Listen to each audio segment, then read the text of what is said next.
Capítulo, a ver si se acuerdan. Capítulo 8, muy bien. Me gusta que me sigan así. Que me sigan así, que sepan dónde estamos estudiando la Biblia, que cuando usted viene el domingo sepa dónde vamos caminando con los estudios. Cuando hay una serie, en este caso es una serie, empezamos en el capítulo número 1 o 2, más bien 2, con la primera plática, luego fuimos al 2 y a la segunda, y luego hemos venido hablando de el agua del río Nilo convertida en sangre y las fuentes también de aguas dulces convertidas en sangre. El domingo anterior hablamos de las ranas, la plaga de las ranas, que bueno, se puso interesante porque hay muchísima gente que consiente a las ranas y que no sabe lo que hay detrás de algunos animales. De hecho, cuando vas a la palabra del Señor, hay algunos animales que la Biblia considera inmundos. Y si no sabían, la rana está entre la lista de animales inmundos.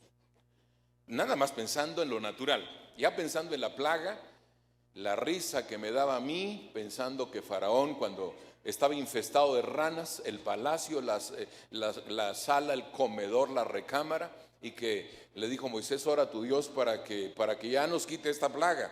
Y que Moisés le preguntó: ¿y cuándo quieres que ore? Y el hombre dijo: mañana. Eso sí es impresionante, ¿no? Impresionante. Y digo que lamentablemente muchos de nosotros queremos seguir viviendo con las ranas hasta mañana. Y ese mañana incluso puede ser una semana, un mes, un año, porque a mí me preocupa, por supuesto, cuando alguien responde de la siguiente manera al plan de salvación. Cuando dice: lo voy a pensar. Pues Dios quiera que no te vayas pensándolo, porque entre eso de pensarlo, y algunos son un tanto más, hasta, ¿cómo diría yo?, éticos, y dicen: simpatizo con lo que dice, pero déjenme pensar. El evangelio no es para simpatizar. O lo aceptas o lo rechazas. Amén. Bueno, la plaga de piojos, no se rasquen la cabeza, hermanos, durante el desarrollo del tema de hoy, porque está medio pesado esto, medio nada más de recordarlo, nada más de ver el pasaje bíblico. Pero mire, le diré de paso que de pronto yo sí tengo algunas dificultades con las versiones modernas de la Biblia. Cuando hablo de versiones modernas, estoy hablando de que han querido, tal vez bien intencionadamente, algunos teólogos, facilitar la comprensión del libro. Y al facilitar la comprensión, entonces han cambiado algunos términos bíblicos, tratando de hacerlos más simples, tratando de hacerlos más sencillos. Y cuando veo esto, digo: ¿realmente lo están haciendo sencillo o lo están complicando más? Déjeme leerle el pasaje, el mismo pasaje que usted tiene ahí, capítulo 8, verso número 16 al 19, pero se lo voy a leer en la nueva versión internacional. Usted trate de compararlo con lo que está leyendo usted, va a haber algunas diferencias, por supuesto. A propósito, lo estoy haciendo para que usted note las diferencias y a ver qué le parece. Si todas las versiones modernas son buenas o algunas hay que tratarlas con sumo cuidado. Y siempre que leas una nueva versión, tenla a 60 al lado, pero tenla al lado, porque si no, ocurrirá lo que hoy seguramente en algunas mentes va a ocurrir. Dice la Biblia así: entonces Dios le dijo a Moisés: dile a Aarón que golpee con su vara el polvo del suelo de Egipto para que se convierta en mosquitos. Moisés y Aarón hicieron lo que Dios les ordenó. Aarón extendió el brazo con su vara, golpeó el polvo del suelo. Al instante, todo el polvo de Egipto se convirtió en mosquitos que picaban a la gente y a los animales. Los magos de Egipto intentaron hacer lo mismo, pero no pudieron. Y como los mosquitos seguían atacando a la gente y a los animales, los magos fueron al rey y le dijeron: Dios está haciendo todo esto. Una vez más, todo sucedió como Dios lo había dicho. El rey de Egipto se puso terco y no les hizo caso ni a Aarón ni a Moisés. No se parece, ¿verdad? No se parece. Y es el mismo relato, es la misma historia, eso se lo digo, es la misma historia, pero la versión nueva, versión internacional, hay algunas cositas donde digo yo, o de plano los traductores se traumaron con los piojos para cambiarle el término y en lugar de piojos, mosquitos. ¿O será que realmente la versión original era zancudos? Mosquitos, cualquier tipo de mosquito que pica. Mire, ¿cómo cambia la situación? ¿Qué ocurre cuando leemos una versión de esta naturaleza? Que suaviza demasiado la idea de un juicio del Señor. Porque eso de los mosquitos, vete a Chiapas en tiempo de calor y los vas a tener. Y si tú tienes sangre de esas que les gusta, porque mire qué curioso, hay gente a la que casi no nos pican los mosquitos, me cuento entre esos. Pero hay gente que parece que tuviera la sangre algo especial. Mi esposa y yo podemos estar sentados en la misma fila, pegado el uno al otro, donde hay mosquitos, y termina la reunión y ella termina con 20,000 ronchitas. Me mira a mí y me pregunta, ¿no te picaron? Y le digo, pues mírame. Y no solamente por la cuestión del pantalón, porque uno puede pensar pantalón, calcetín y todo eso, pues es diferente al caso de la mujer, ¿no? Cuando usa vestido. No, pero estoy hablando de las manos, estoy hablando de la cara, el rostro, de aquí donde les gusta mucho en esta parte también a los mosquitos. Y es extraño, por supuesto. Yo no puedo explicar esa situación, porque hay gente que le pican más los zancudos y hay gente que no le pican tanto, pero eso lo dejamos aparte. Por la cuestión de que acá diga mosquitos, la plaga de mosquitos, el polvo se convirtió en mosquitos. Cuando la versión que usted y yo tenemos, la que estamos leyendo ahora, dice, entonces Jehová dijo a Moisés, di a Aarón, extiende tu vara y golpea el polvo de la tierra para que se vuelva piojos por todo el país de Egipto. Y ellos lo hicieron así. Y Aarón extendió su mano con su vara y golpeó el polvo de la tierra, el cual se volvió piojos, así en los hombres como en las bestias, todo el polvo de la tierra se volvió piojos en todo el país de Egipto. Y los hechiceros hicieron así también para sacar piojos con sus encantamientos, pero no pudieron. Y hubo piojos tanto en los hombres como en las bestias. Entonces los hechiceros y dijeron a Faraón, dedo de Dios es este, mas el corazón de Faraón se endureció y no los escuchó como Jehová lo había dicho. Aquí tenemos dos palabras claves de diferencia. Una, los mosquitos en lugar de piojos. Otra, magos en lugar de hechiceros. Y es que cuando pensamos en magos también se suaviza la palabra, se suaviza porque entonces algunos piensan en magos esos que se sacan conejo de la manga o del gorro y piensan en ese tipo de magos. Pero la palabra hechiceros es mucho más profunda. El mago pudiera ser que sus encantos o su forma de hacer las cosas fuera más habilidad, más truco, pero los hechiceros no. Los hechiceros no emplean el truco, emplean la ayuda del diablo, la ayuda de Satanás. Por eso es que la hechicería tiene tanto éxito en México. Usted puede ver a la gente recurriendo al hechicero en lugar del mago. Aquí en México los hechiceros están de moda, tanto que en las esquinas de las calles encontramos carteles que dicen amarres por 50 pesos.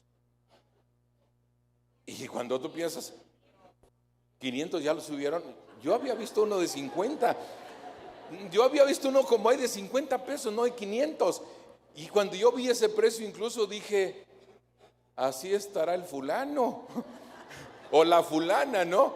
Por 50 miserables pesos, imagínate. Pero bueno, si es de 500, da lo mismo, hermanos. Imagínate, amarre por 500 pesos. Obviamente es la hechicería. Y si la persona, dicen ahí afuera, si es débil emocionalmente, mentalmente, cae redondito. No hay tal cuestión de debilidades, simplemente le das al diablo una cierta libertad, le abres una puerta, como decimos nosotros, y ya, es suficiente. Es suficiente, no es cuestión de capacidad y fuerza mental y toda esa situación. No, es abrirle la puerta nada más. Cuando abre la puerta, el más fuerte emocionalmente puede ser hechizado, embrujado pues. Porque hay mucha gente embrujada en México, deben saberlo. Muchísima gente embrujada. Mucha gente está padeciendo embrujos, por supuesto. Familias completas están padeciendo embrujos.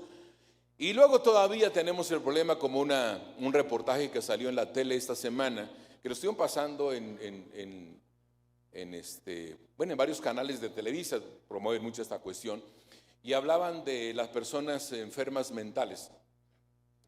La cantidad, yo me quedé sorprendido de la cantidad, de la estadística que emplearon para hablar de personas enfermas mentales en México. Somos 110 millones de habitantes.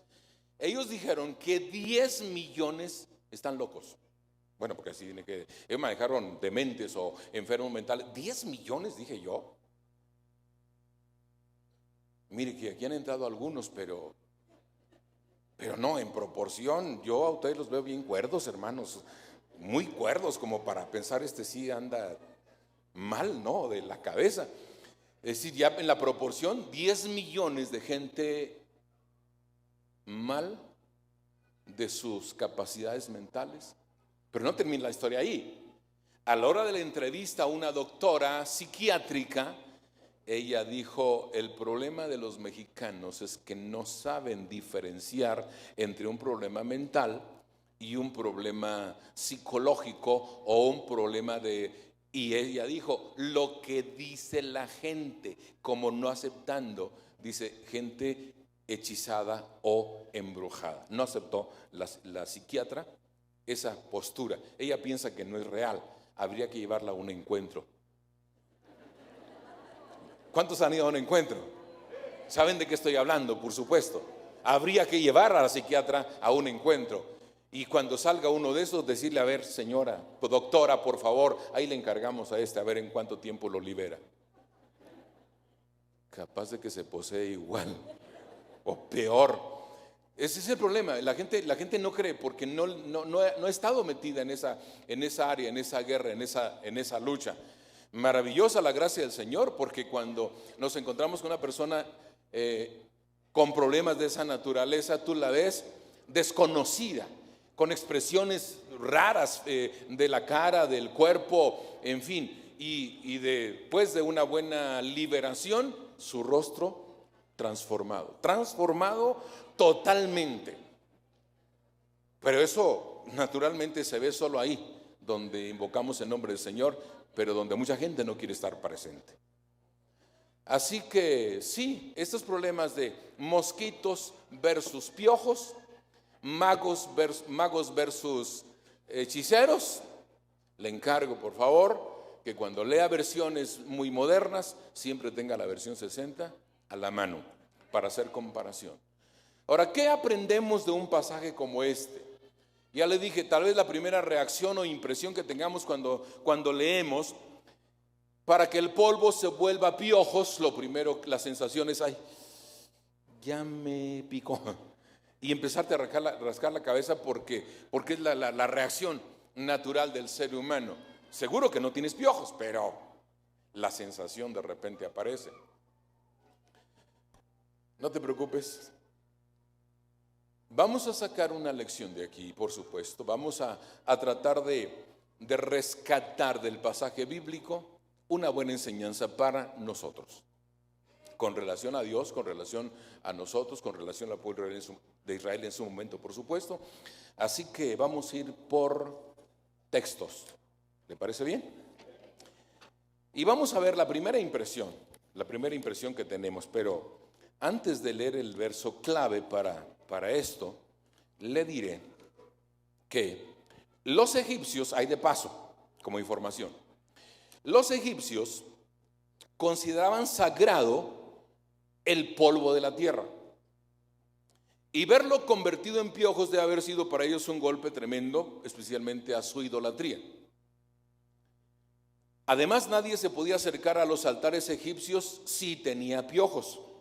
Los sacerdotes usaban vestidos de lino y rapaban su cabeza y depilaban su cuerpo todos los días para evitar tener animalitos de esta naturaleza. De manera que mientras duró esta plaga, nadie de los egipcios podía acercarse al ídolo para solicitarle algo a nadie. Porque había piojos en las pelonas. O sea, todo el mundo tiene piojos. No era cuestión del cabello solamente.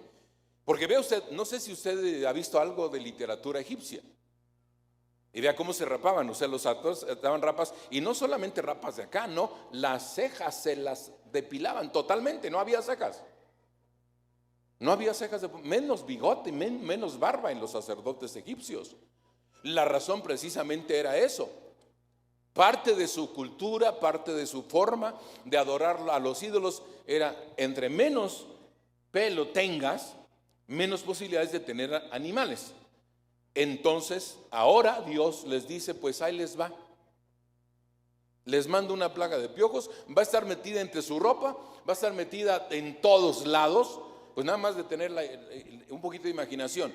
El polvo, o sea, Aarón llega con su vara, sacude el piso, sale polvo, pero esa era solamente la figura, porque no solamente ese polvo, el resto del polvo se convierte en piojos.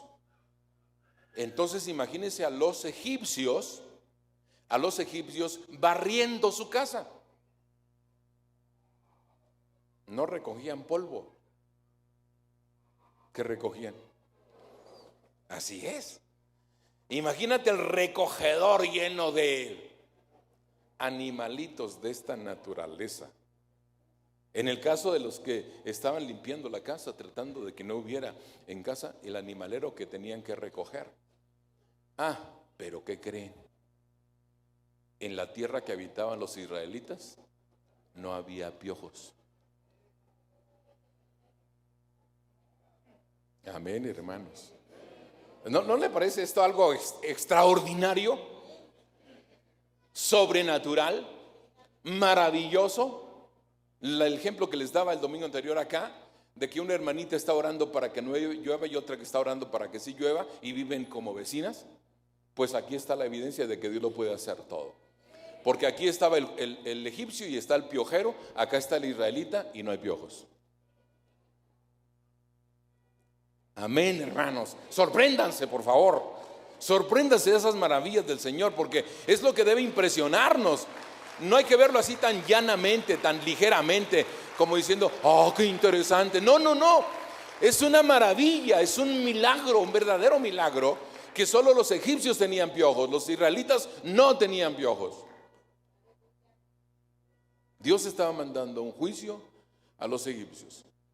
Así que observemos el verso 16. Entonces Jehová dijo a Moisés: di a Aarón, extiende tu vara, golpea el polvo de la tierra para que se vuelva piojos por todo el país de Egipto. Y ahí me detengo. ¿De qué nos habla este versículo? Nos habla de que Dios es soberano. Nos habla de la indiscutible soberanía del Señor. Ahora el Señor ni avisa a Faraón. Antes le había dicho: Faraón, si no dejas ir a mi pueblo, te voy a mandar esto. Y se lo dijo, se lo anticipó. Lo de las ranas no fue para Faraón algo desconocido. Ahora sí. Ahora no le avisó. Ahora no le anticipó. Ahora era solamente: Aarón, ven, trae tu vara, sacude el polvo y vamos. Va a haber un animalero por acá, un piojero. Y a la voz del Señor, a la instrucción del Señor, a la obediencia del sacerdote o sumo sacerdote Aarón, Dios hace el milagro. Se convierte pues en sumo sacerdote. Ahora todavía no es, pero se convierte. Dios hace el milagro y hace que Faraón se quede seguramente sorprendido, porque solamente hay un ser en el mundo que no tiene que pedir permiso para hacer las cosas. Se llama Dios. Amén. Él no tiene que andar pidiendo permiso a la gente. Él decide y va a decidir lo que hace, porque es todopoderoso, porque es soberano. Cuando yo pienso en la soberanía del Señor, cuidado, hermanos, con las preguntas que de repente le hacemos a Dios. Las preguntas, por ejemplo, ¿por qué me accidenté, Dios, y me porto tan bien? ¿O por qué me hiciste eso? Peor todavía, no es por qué me accidenté. ¿Por qué me castigas de esa manera? Y ponemos allí a cuestionar a Dios sobre lo que Él permite o lo que no permite. Y cuando voy a la Biblia y descubro que el apóstol Pablo, con la ciencia y sabiduría del cielo, él dijo: si Dios decidió amar a Jacob y aborrecer a Esaú sin darnos explicaciones, ¿quién eres tú para que alterques con Dios o para que discutas con Dios? Y pone el ejemplo el apóstol Pablo, inspirado por el Espíritu Santo, y dice: ¿podrá decir el vaso de barro al que lo hizo, ¿por qué me hiciste así? La respuesta lógica es no hablan los vasos de barro, no pueden quejarse de la forma en que los hicieron. Entonces el ejemplo es: entonces ustedes y yo, seres humanos, creación divina, si el Señor me quiso hacer redondito, ¿cuál es el problema?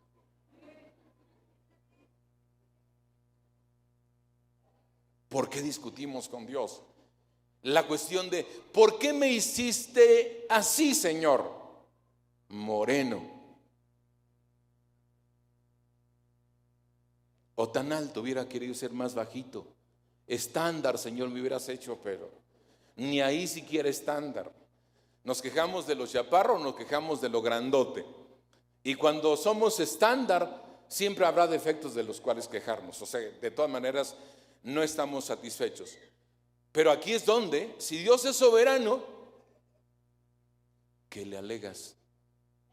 Si Dios es soberano, ¿qué le discutimos?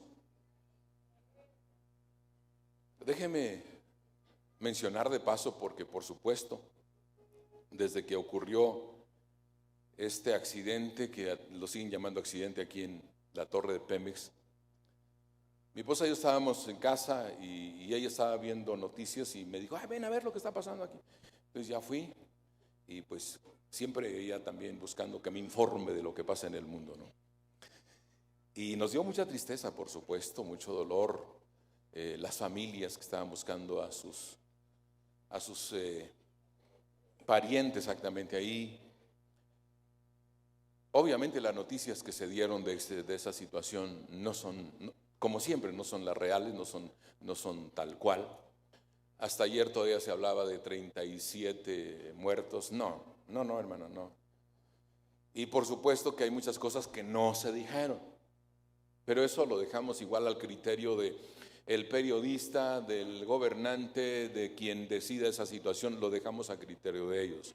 Pero le puedo garantizar que esa situación ahí, junto a la torre de Pemex, en el edificio anexo a torre de Pemex o junto a torre de Pemex, no fue simplemente una explosión de gas como al principio estaban manejando. Lo más seguro, y es a la impresión de lo que nos dejaron ver, por supuesto, porque ustedes saben que también pusieron ahí sus límites para que nadie se acerque y todo. Nada más lo que nos dejaron ver a buena impresión. Esto es un atentado, hermanos. ¿A quién le quieren jugar el dedo en la boca? Vivimos en un país tan complicado, tan difícil y en riesgo, hermanos, en mucho riesgo, por supuesto. Pero vamos, eso lo dejamos allá. Aquí donde quiero llegar a eso, al asunto de cuánto nos conmueve a nosotros lo que le pase al prójimo. ¿Cuánto sentimos? Porque algunos de los muertos pudieron haber sido parientes de ustedes o parientes míos.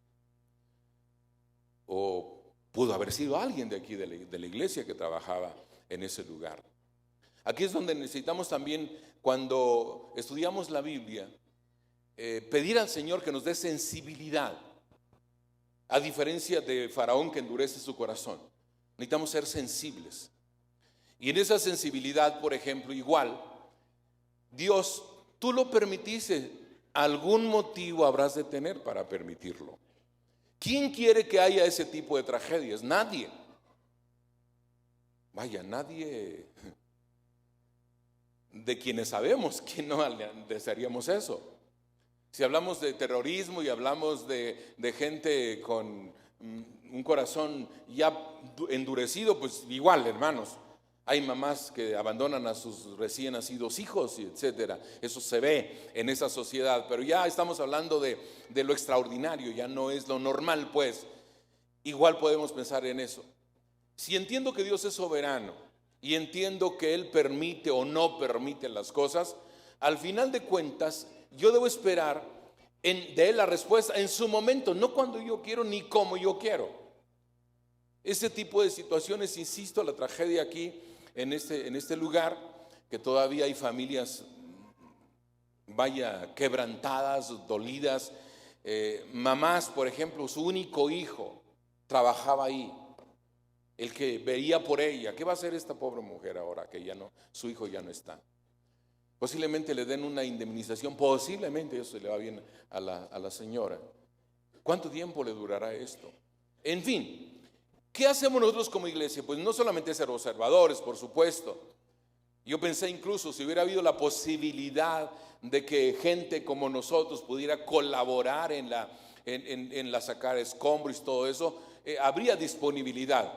Ustedes saben que esas cosas se manejan, pero con mucha reserva y con una situación muy, muy complicada. Pero, vaya, eso no evita que tengamos nosotros la disponibilidad y las ganas y la carga y la sensibilidad por los demás. ¿Me estoy explicando, hermanos? Y si no la tenemos, pedir al Señor que nos dé esa sensibilidad. Pedir a Dios que nos ayude. Y no cuestionar a Dios por esa situación. La semana anterior había ocurrido la tragedia en Brasil. ¿Supieron de la tragedia en Brasil del, qué era? Bar que se incendió. La discoteca, exactamente.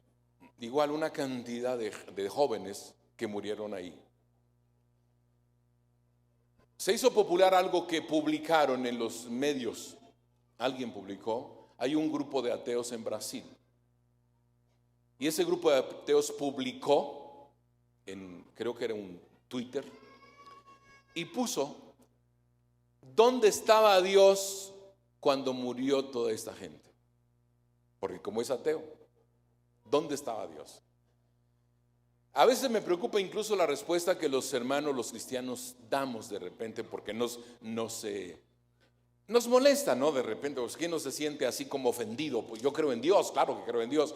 Y cuando alguien no cree, pues como que me siento agredido, ofendido o afectado. Los hermanos empiezan a contestar a ese tipo de Twitter, pues Dios está en el cielo, Dios está en todas partes, y bueno, una cantidad de cosas. Yo digo a veces mejor cállate y ora. No contestes. A veces es más práctico ganarle al enemigo no haciéndole caso que haciéndole caso. Pero imagínate que alguien usa esa tragedia para cuestionar si hay Dios o no hay Dios. Acá Dios permite los piojos en Egipto, te gusten o no, nos gusten o no, Él es soberano. Y cuando yo respeto la soberanía del Señor, simplemente digo, Dios, ¿qué me estás enseñando con esto? Y ayúdame a aprender la lección. Amén. Como soberano, como vemos en la Biblia, Él no tiene que informar a nadie sobre sus decisiones. Su misericordia ha permitido que de repente nos informe toda la parte profética de Isaías, Jeremías, Ezequiel, Daniel y los profetas menores de Apocalipsis. Es su misericordia, porque Él es soberano. Al ser soberano, Él no tiene ninguna razón por la cual informarnos a nosotros de lo que ha de hacer y cómo lo ha de hacer. Cuando nos lo informa es su misericordia, pero no podemos exigirle que nos diga. Imagínate que yo esté preguntándole, Señor, ¿cuándo se acaba el mundo? Dame una fecha, por favor. Porque lamentablemente de repente somos sorprendidos de gente que hasta pone fechas. Ustedes lo saben. ¿Y cuántas veces han puesto fechas de que el mundo se acaba, o que viene el anticristo, o que va a haber situaciones muy difíciles y no pasa nada? Y el riesgo no solamente es que no pase, el riesgo es que la gente se acostumbre a que no pase. Y cuando sea de verdad, la gente no está preparada. O sea, yo creo a lo que la Biblia dice y espero que ustedes también. Y si creemos a lo que la Biblia dice, todo lo que dice se va a pasar. ¿Cuándo? Cuando a Él le plazca, no cuando yo quiera. Aquí el Señor dijo que se convierte el polvo en piojos, y así sucedió porque Él es soberano. Él hace lo que le place y cuando le place. Así que nosotros, desde esa perspectiva, no tenemos ningún derecho a reclamarle. No tenemos ningún derecho a discutirle. No tenemos ningún derecho a altercar con el Señor, como lo señala bien el apóstol Pablo. ¿Quién eres tú para que alterques con Dios?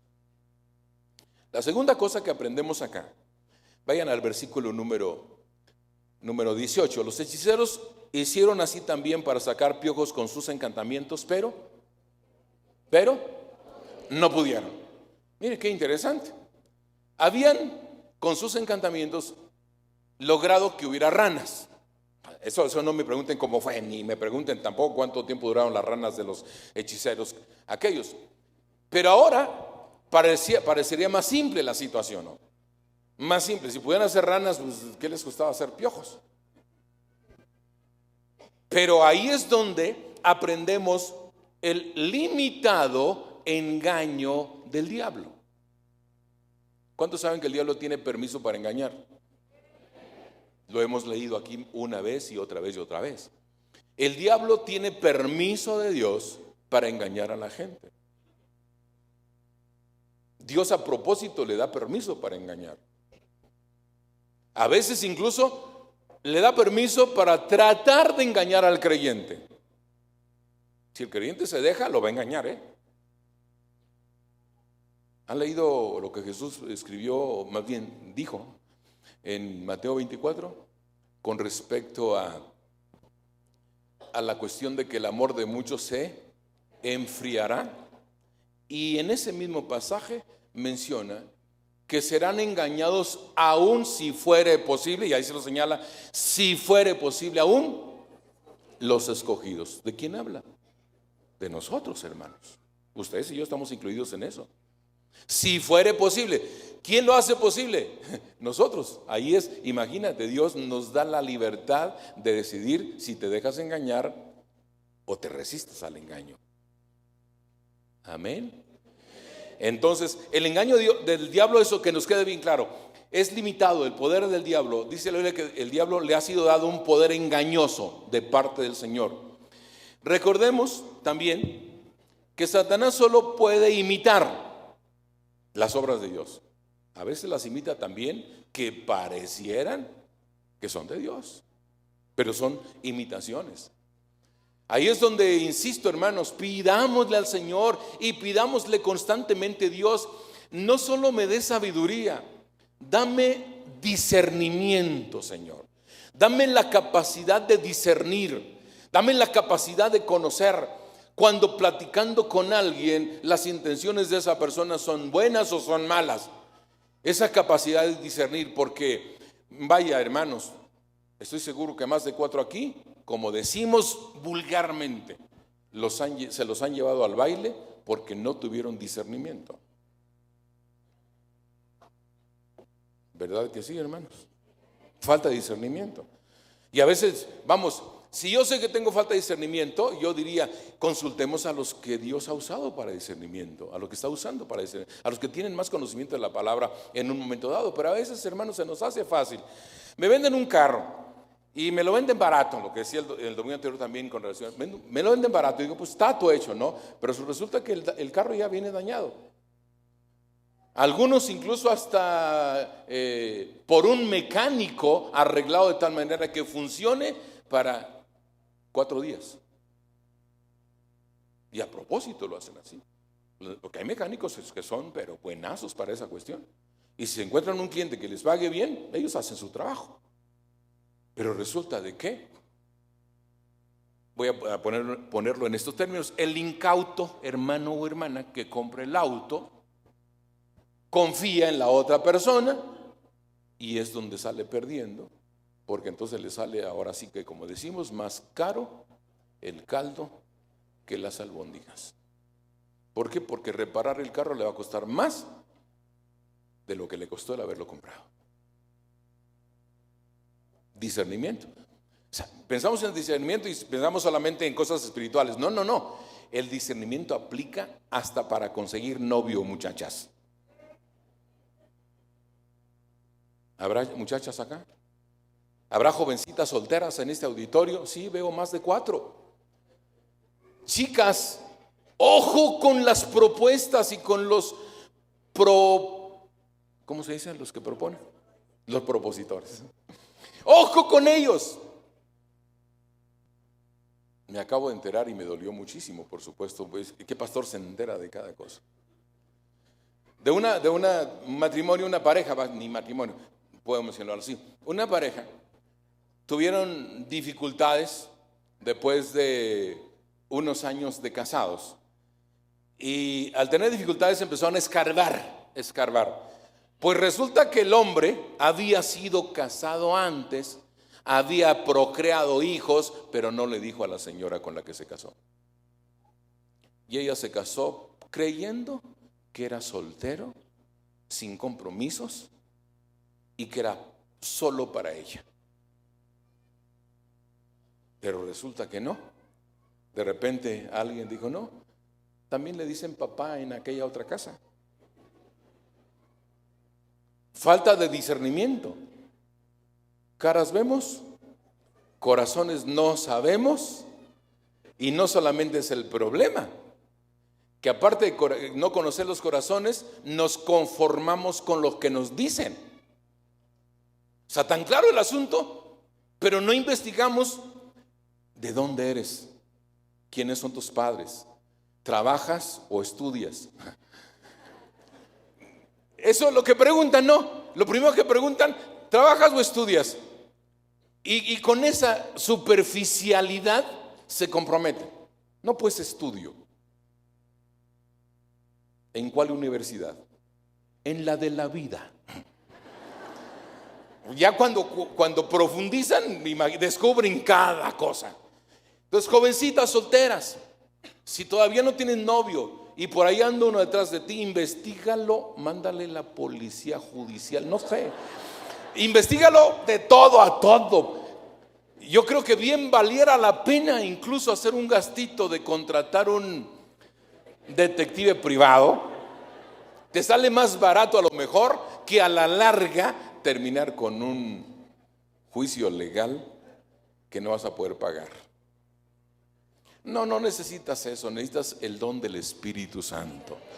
El Espíritu Santo nos da la capacidad de conocer. Amén, mis hermanos. El poder del diablo es engañoso y tiene límites. No le crean al diablo todo lo que dice. El permiso de Dios al diablo cuando lo hace es a propósito de. ¿Se acuerdan de Job? Job, recto, justo, temeroso de Dios y apartado del mal. Cómo me gustan esos versículos. 2 veces lo dice el libro de Job esto. Dios da testimonio de Job. No es Job que da testimonio, Viene el diablo y empieza a dialogar con Dios. Y en el diálogo surge Job. Y le dice Dios al diablo, ¿no has considerado a mi siervo Job? Y empieza a enumerar. Justo, recto, temeroso de Dios y apartado del mal. El diablo aprovecha esa situación y dice, claro, ¿cómo no va a ser así si le das todo? Tiene casa, esposa, hijos, todo tiene. ¿Cómo no te va a honrar así con todas esas comodidades? Y ahí le va que Dios le dice al diablo, te doy chance de tocarlo, para que veas que es así como yo te lo digo.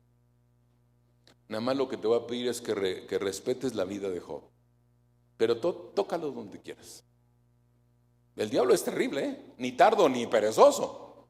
En un solo día le trajeron malas noticias del ganado, de los hijos, una tragedia en la casa. Se quedó Job, como dijera mi abuelita, chiflando en la loma. Así decía mi abuelita. Se quedó en la ruina total. Y encima de la ruina, ahí viene la señora y le dice, Job, ¿todavía mantienes tu integridad? Mire, que me lo diga gente de afuera lo paso, pero que me lo diga la propia señora. Todavía mantienes tu integridad. Y no solo eso, le dice, ya, maldice a Dios y muérete. Con una esposa así, ¿para qué quieres diablo, hermanos? Imagínate, maldice a Dios y muérete. Pero Dios sigue hablando de Job y diciendo, Job es justo, recto, temeroso de Dios y apartado del mal. Y el diablo todavía lo pone más difícil. Le dice, está bien, toca su cuerpo, pero su vida no. Ya viene la sarna maligna de Job. Una enfermedad que cuando yo veo eso descrito en la Biblia, digo, no sabe, solo Dios sabe a quién le da las pruebas y cómo las puede soportar.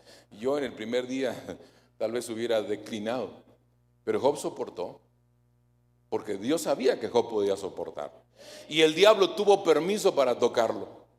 Dios se lo permitió, pero le puso sus límites. Así es con el diablo, hermanos. Acá Dios le dijo a Moisés en sentido, en forma indirecta, Moisés, no te preocupes, Aarón, no se preocupen, todo bien. Los hechiceros de Faraón van a ser ranas, pero no se preocupen, cuando lleguen los piojos, ahí ya no van a poder. Pone los límites. Para no dejarlos con la historia de Job ahí nada más, le diré que Job soportó la prueba y al final del camino Dios le recompensa todo lo que perdió y lo hace uno de los hombres más poderosos de la tierra en su momento, en todos los sentidos. Y tuvo 3 hijas que podrían haber sido una Miss Universo, otra Miss no sé qué, o sea, todo lo que hay. Porque dice que en tiempo de Job no había chicas más guapas que las hijas de Job. Amén, hermanos. Así que veamos cómo Dios limita al diablo. Lo limitó acá con los piojos, así que no hay problema, hermano. No permitirá a Dios nada más de lo que tú y yo podemos soportar. El diablo tiene sus limitaciones. En tercer lugar, observamos lo siguiente, vean ustedes el versículo número 19. Entonces los hechiceros dijeron a Faraón, ¿qué dijeron? Dedo de Dios es este. ¿Qué nos enseña esta frase? Solo esa frasecita, ¿qué nos enseña? Nos enseña que las obras de Dios testifican de Él. Dios no tiene que andar presumiendo su poder. No tiene que andar publicando su poder, no tiene que andar diciendo, mírenme, yo soy el Todopoderoso, asómense para acá, véanme, yo puedo hacer esto y aquello. No. Los cielos cuentan, la gloria de Dios y el firmamento anuncia la obra de sus manos. Él no necesita megáfonos, no necesita campañas publicitarias, no necesita demostrar a nadie que Él es Dios. Sus obras lo dicen todo.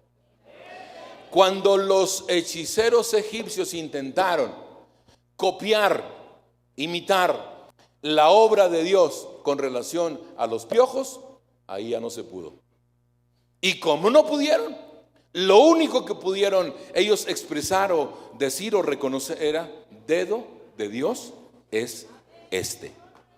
Porque el poder de Dios no tiene comparación. No tiene comparación el poder de Dios. Dedo de Dios es este. ¿Habrá un tecladista por ahí cerca de nosotros? Y si no, Esther, me haces... ¿sí tenemos un tecladista? Ok.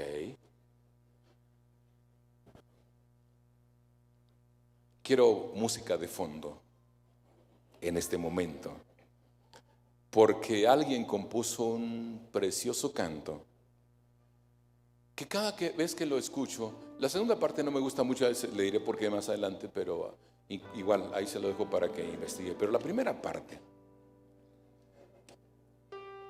recordando un poco lo que dice la Biblia, en el libro de los Salmos hay un salmo que menciona a la presencia de Dios tiembla la tierra. Y acá en el Centro de Fe de repente cantamos cantos como nuestro Dios, no hay nadie como nuestro Dios. Cantos muy antiguos, muy viejitos, coros de la iglesia como no hay Dios tan grande como tú, no hay Dios que pueda hacer las obras como las que haces tú. Este canto, tengo la impresión, no estoy bien seguro de ello. Alguna vez oí la historia de este canto y creo que lo compuso un hermano invidente.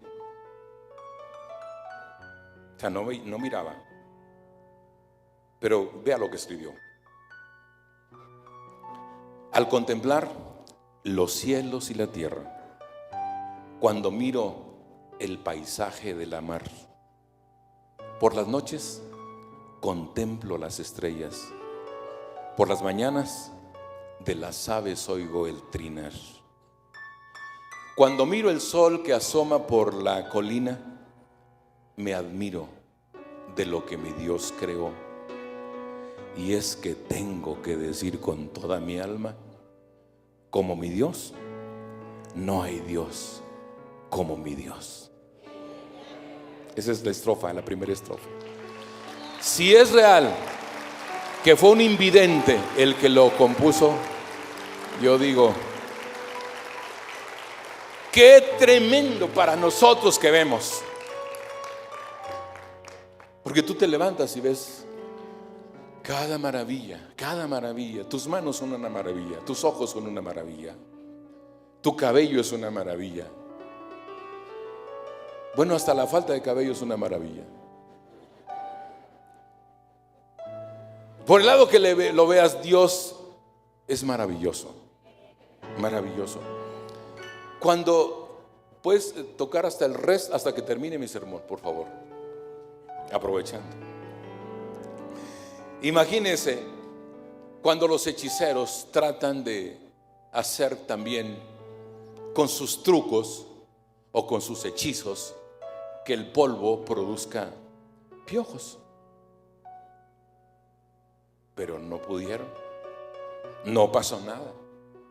Y me imagino también a Faraón impresionado y bajo la impresión incluso exigiéndole a los hechiceros, háganlo, necesitamos defendernos de Aarón y de Moisés. Y sin embargo, los hechiceros no les quedó otra más que decir,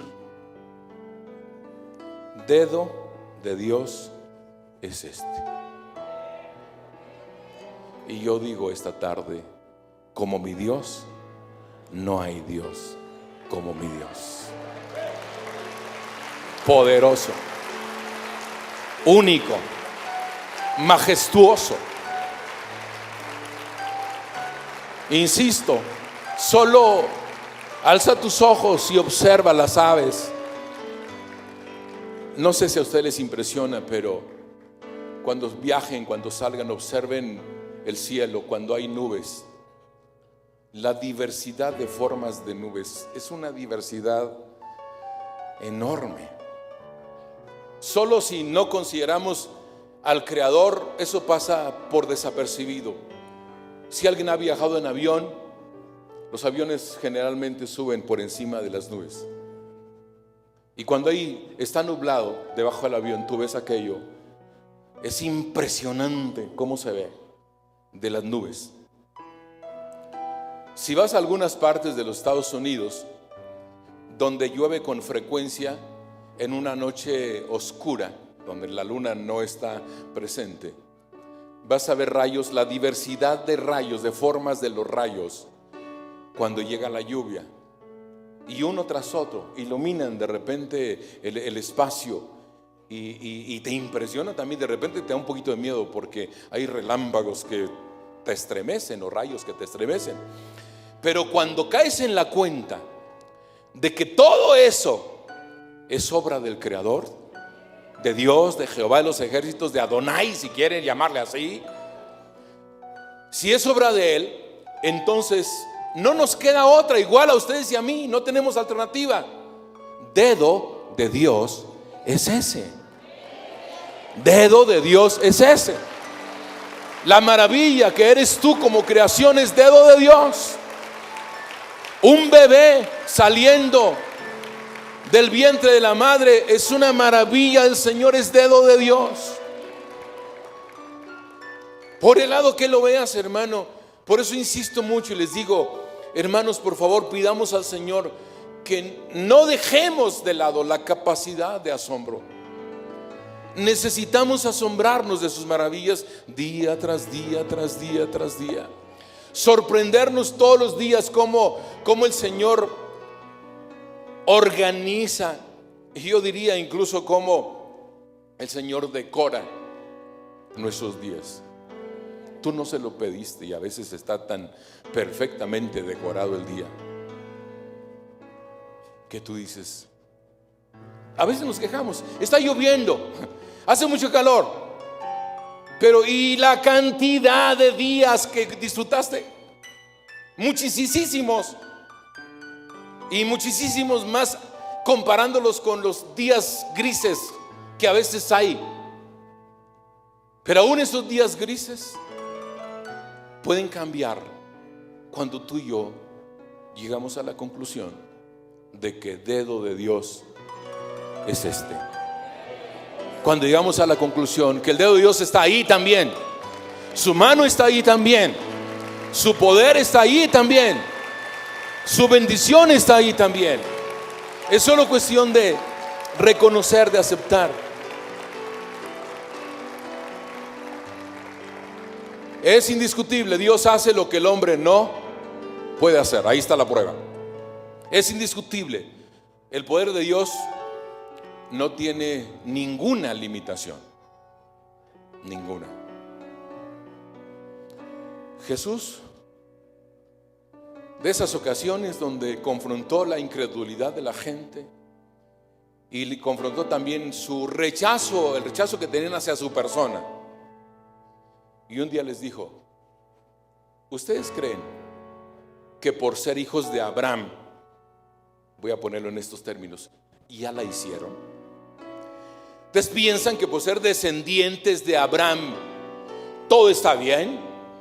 Pues no. Dios puede sacar hijos de Abraham de la tierra, del polvo, de las piedras. ¿De qué hablaba Jesús? Del sobrenatural poder de nuestro Padre Celestial. De eso hablaba. De que el Señor puede hacer un nuevo corazón y metértelo y cambiarte el corazón cansado que algunos ya tenemos. El Señor puede quitarte los pulmones y meterte unos pulmones nuevos, renovados. Aquí está la prueba de que el dedo de Dios puede hacer esas maravillas. Nos cuesta trabajo, sí, somos humanos con una cantidad de prejuicios que nos impide ver las maravillas del Señor, pero vamos haciendo a un lado los prejuicios y vamos creyendo que el Dios de Éxodo capítulo 8 es el Dios de nosotros, y que lo que Él hizo maravillosamente allá lo puede hacer también con nosotros. Para Él no hay nada imposible. De los muchos testimonios, a lo mejor está aquí el matrimonio de que voy a hablar y lo voy a hacer para su bien si están aquí. Hace unos meses vino un matrimonio conmigo, me dijeron: pastor, ya no podemos vivir juntos, eso ya se acabó, nos vamos a separar. Y yo les dije: si es su decisión definitiva, sepárense. O sea, ¿para qué se maltratan? ¿Para qué discuten? ¿Para qué se hacen daño? Pero ocurrió que la hermanita se fue con mi esposa y le dijo: hermana, hay esta situación. Ya después de que yo las había aconsejado, incluso hasta orado por ellos para que todo fuera en paz y demás. Y mi esposa le dice a la hermanita, le dice: y sé que se van a separar, sé que están separándose. Dice: pero yo voy a orar por ti. Yo voy a orar para que su matrimonio no se disuelva. La miró a los ojos, le hizo la declaración de oración. Eso hace como 8 meses atrás, por ahí, más o menos. El viernes pasado, próximo pasado, vino la pareja a mi oficina de nuevo. Dicen, pastor, Dios ya trató con nosotros. Y decidimos reconciliarnos. Y decidimos hacer la voluntad del Señor. Y decidimos perdonarnos el daño que nos hicimos durante el tiempo que estuvimos juntos. Y decidimos que vamos a servir al Señor. Implicó un cambio de la ciudad y demás, algunas decisiones fuertes para ellos. Pero como mi Dios, no hay Dios. Y eso es dedo de Dios. Cuando Él arregla matrimonios, es dedo de Dios. Cuando Él restaura matrimonios, cuando Él restaura familias, es dedo de Dios. No des por perdido tu caso. No lo des por perdido. Mi Dios es un Dios de milagros. Mi Dios es un Dios que puede cambiar cualquier circunstancia. Finalmente veamos un peligro. El peligro de Faraón, verso 19, la última parte. Más el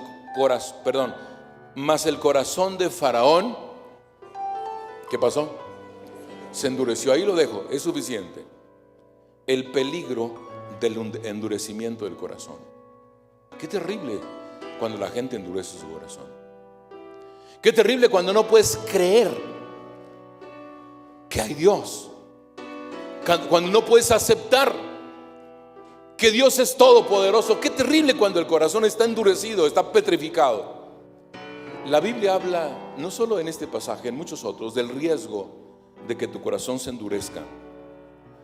Déjeme leerle 2 versículos de Proverbios para que observen qué tan grave es endurecer el corazón. Uno está en el 21 de Proverbios, busquen por favor. 21 de Proverbios, versículo número 4.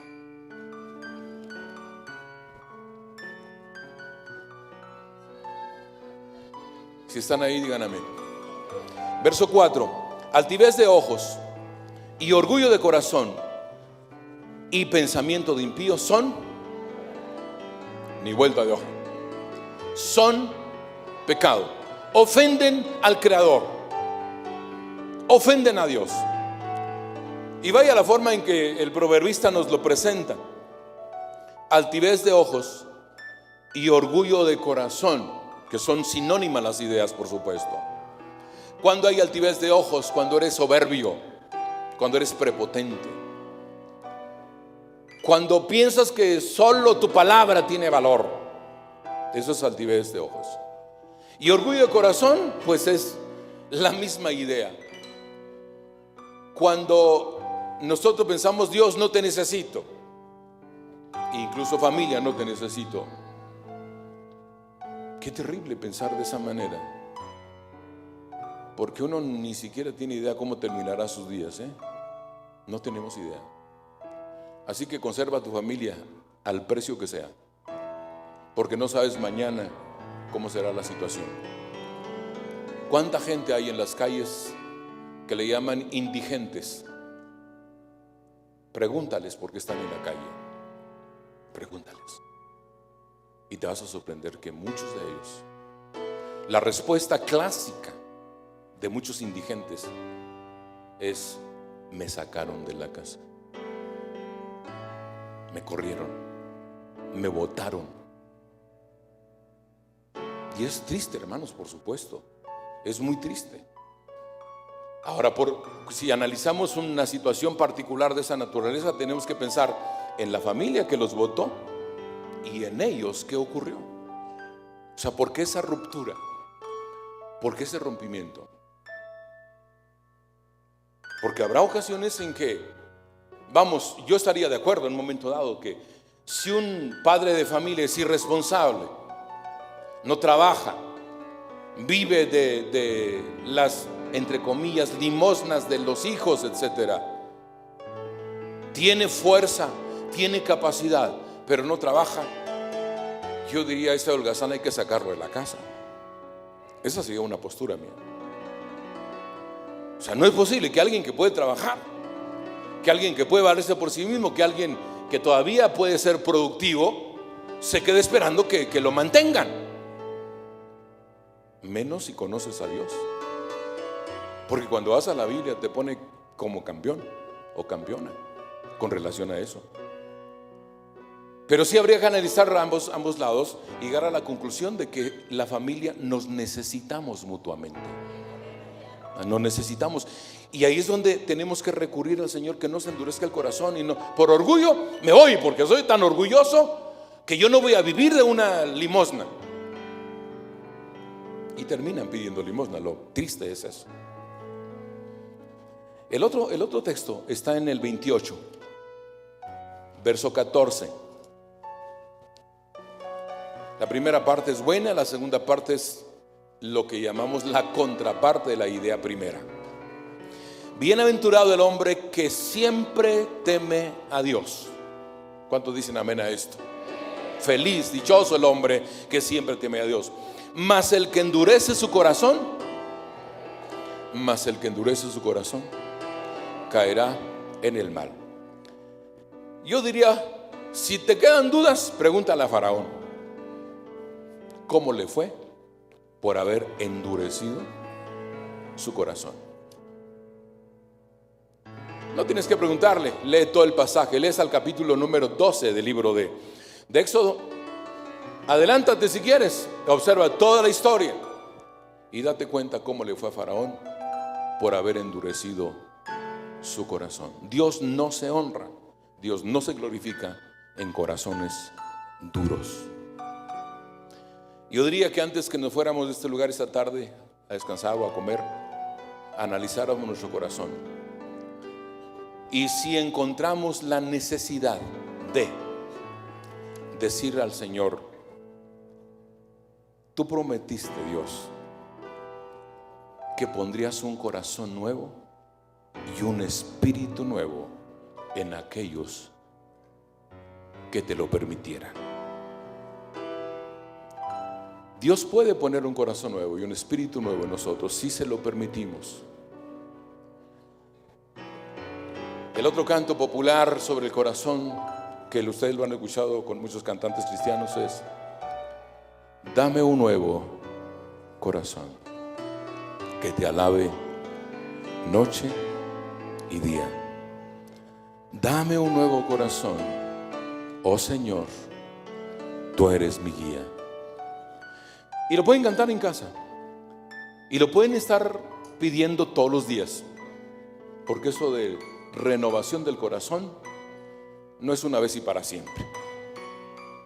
Eso Dios lo quiere hacer todos los días, renovar.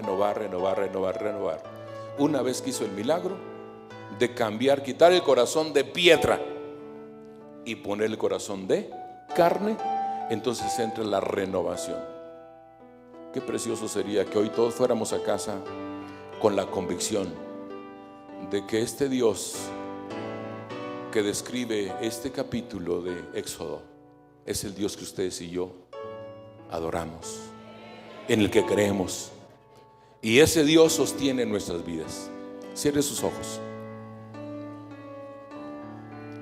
Si alguien aquí necesita un nuevo corazón, pídeselo, Él te lo va a dar. Pídeselo. Señor, dame un nuevo corazón. Yo necesito, no quiero endurecerme, quiero creer en ti, quiero esperar en ti, quiero confiar en ti, Señor, ayúdame. Si no te has entregado al Señor y necesitas un nuevo corazón, levanta tu mano y vamos a orar por ti ahora. Tú que dices, pastor, yo necesito ese nuevo corazón, necesito la oración. Levanta tu mano, tenla levantada, por favor, no la bajes. Nosotros vamos a orar por ti, bendecirte con oración, bendecirte con palabra, bendecirte con orientación. Los que han levantado su mano, ¿podrían estar de pie, por favor? Los que han levantado su mano, póngase de pie. Póngase de pie, bajen su mano ya estando de pie. Y mire, le voy a pedir un favor más, porque esto es un compromiso, y es un compromiso que no inventamos los seres humanos. Es un compromiso que Jesús dijo: si ustedes me confiesan delante de los hombres, yo también los voy a confesar a ustedes delante de mi Padre. El acto público es eso. Entonces, por consiguiente, les voy a pedir que si son tan amables, ustedes que están de pie, salgan de su lugar y vengan acá adelante para dar testimonio público de que quieren y esperan en el poder de Dios para un nuevo corazón. Salgan de su lugar y vengan acá. Pasen, por favor, con toda confianza. Venga, porque usted hoy va a salir de aquí